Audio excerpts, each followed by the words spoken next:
What's going on? Welcome to the Royal Figure Show. On today's episode, we're talking about Becky Hammon and her post-game interview. I want you to listen to what Becky Hammon had to say.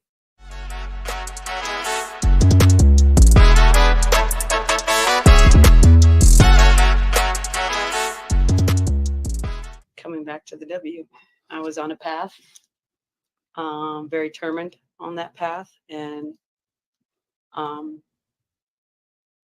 I don't know.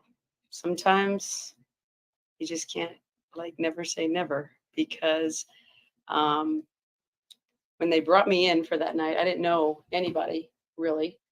Um, Tanya Hawley, who works for the team, obviously is like my best friend and practically a godmother to my children.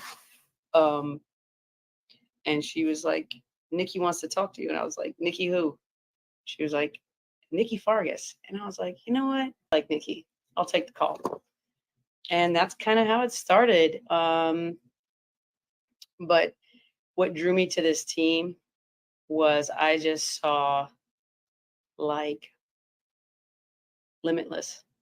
I saw so much talent and just opportunity, not just for myself, but for them, to kind of push them to the next level. I'd be remiss to say that I did, like Bill Lambier put this team together. And I always look at it as like a two-sided puzzle. I don't know if you all have kids, but you can do puzzles now that it's one picture on one side and then you flip it and it's a different picture on the other side. And he picked these pieces and he had kind of an idea of what that puzzle was going to look like. And when I came in, I took those same pieces and kind of flipped them over because I saw them differently than how he had built it out. And he was very successful. They still had the number one offense before I ever got here. They were scoring the most points. And so, coming here has been a blessing because of the players. The players are my why. And I told them, I don't need to be your first phone call, but if I'm a phone call for you and a time of need, that's good enough for me. And my job is to support them on the court and off the court as best I can as a human being. I got into coaching because I care about people. And so I'm super passionate about people I coach. I'm super invested. I'm super real. I'm super raw, vulnerable. That's just how I'm wired. I can't not care about you if I'm leading you. That's not my style. So, all the girls, I could go down the list, but they're all pretty special humans. So I'm blessed to be able to go to work for them and serve them every day. Thank you, Katie. Jeez, I'm jiggy. Sorry. It's been a emotional couple of days here. Bunch of girls around here being emotional. Put that for a second. Becky, the opportunity to play a team in their building, being in enemy territories, as it were, is one of the most hostile environments I would imagine at the W right now. What do you think it says about your team that you were able to come in here and get 2 consecutive wins? We're starting to see the resiliency of like a championship team because they threw a couple really good punches at us. We were able to take it, absorb it, and still maintain the lead, maintain composure with the understanding that they have unbelievable offensive players. So you're not going to hold them to zero. Holding them in the 70s 2 nights in a row, I'm over the moon about. I would be cheersing that if I had something to cheers, but the defense is coming along and it's giving us a chance. Last year, our offense was ridiculous. Our defense was very good. We had the number one defense. Well, in this last stretch of games, I think we've had the number one defense in the league. So that part coming along probably excites me more than anything. And then just knowing and understanding that we do have another gear offensively. So at some point, we're still looking for that worm to turn a little bit. It's just the offensive end, for a variety of reasons has just been more of a struggle at times than the defense at times. And I think eventually you just trust the work and hope that that worm kind of turns. It's nice to see Chelsea be super efficient out there, hit big shots, kind of control the game, run the offense down the stretch. Um, so really quality wins. I mean, this was our hardest road trip probably of the season. That's a team that's playing very well. That's a playoff team. That's a high, fueled offense. If you do not pay attention, if you are not locked in every possession, I mean, they can ring up 90 on you pretty easy. You said that the offense has been struggling for a variety of reasons. What are some of those reasons? Shooting. I mean, we're just missing open shots. Last year we were probably the best at the league in shooting off the dribble threes. Now everybody's just going under and daring us to shoot, which is a different kind of feel for us. We were just deadly from three last year, and we've struggled to shoot it, a little bit this year. So I still think you see flashes of just beautiful basketball. We had some in the first half where that ball is just flying.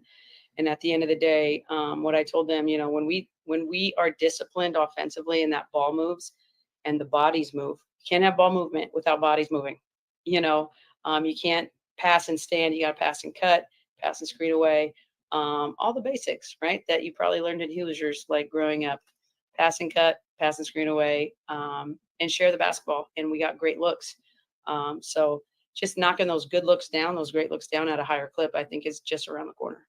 You mentioned Chelsea, one of her best offensive performances of the year, Mm. but I think even more so than her efficiency in shooting, there were moments where she sort of imposed her will Sure. on the game in both games, and I don't know that I've seen her do that really yet this year. So for you, how did it feel to see that? How are you assessing where she's at right now? I mean, I'm thrilled to see that. I'm thrilled to see Chelsea being Chelsea. She's a huge piece to our team. She's a huge, not only the brains and the heart, Kelsey and Tip and Jack, they're motors. Asia's motor. We got a lot of different moving parts, but you're really starting to see them come together and kind of complement each other, and raise each other up. And that's the whole goal is to get the greatest out of the person next to you. And when you do that, you realize that you have four other people trying to get greatness out of you, and trying to make you great. And so if we just keep that perspective going into the playoffs, I'm asking them three things every night: defend and rebound and play the right way on the offensive end. That's it. Keep it simple. Stupid right here. Keep it simple, stupid. Matthew? Hey, Becky, it looked like late in the game you went to a lot of middle and wing ball screens, and I was just wondering, in those end of the game possessions when you did that, what were you trying to get out of those looks in the middle and on the wing? Just trying to space them out. I think their adjustment was just the full rotation to the pocket pass. They didn't want to give that to Asia. So then, at times when it's just moved to the other side, we got wide open threes, or we got cuts that got us wide open threes. So it's really just about spreading out their defense and then trusting each other to go make plays. We had a few more of those in the first half than the second half, but down the stretch, when we went into that high pick and roll, we're just trying to put pressure on the defense to make decisions. And, if they stay with the ball handler too long, pass it. If they don't, go score it. So it's just really trying to put the defense in gray areas, and then us just making the right read and trusting each other to knock down the shot. All right, last question, Jennifer. Jennifer Porty from Let's Talk Women in Basketball. Chelsea Gray and Kelsey Plum combined for 37 points tonight. How crucial is their backcourt leadership in the team's success? Crucial. Chelsea, Kelsey, and Jackie are the keys to our championship run. Asia's going to be Asia. We're going to get Asia touches. Asia's going to be amazing. She normally cancels out whoever's ever on the other side. Chelsea, Jackie, and Kelsey Plum are our separation factors. When those three are clicking and iron sharpens iron out there, we become a whole problem to try to guard. So, you look down the stat line and when Jackie has 6 assists, Plum has 3, Chelsea has 6, Tiff Hayes has 4. The ball's moving, the ball's popping, it's in different hands, and that's what we like probably the most offensively. It's just that unselfish nature of our guards. So you go back to our championship run last year, it was our guard play. And then Asia, obviously, in game 4 was Asia. Thanks a lot, Coach. We'll let you go and see everybody back in Las Vegas. There you have it, everyone. There you have it. As you can see there, is that Becky Hammon brought out some good points. Her 3 points is she wants her team to defend, she wants her team to rebound, and she wants her team to keep it simple.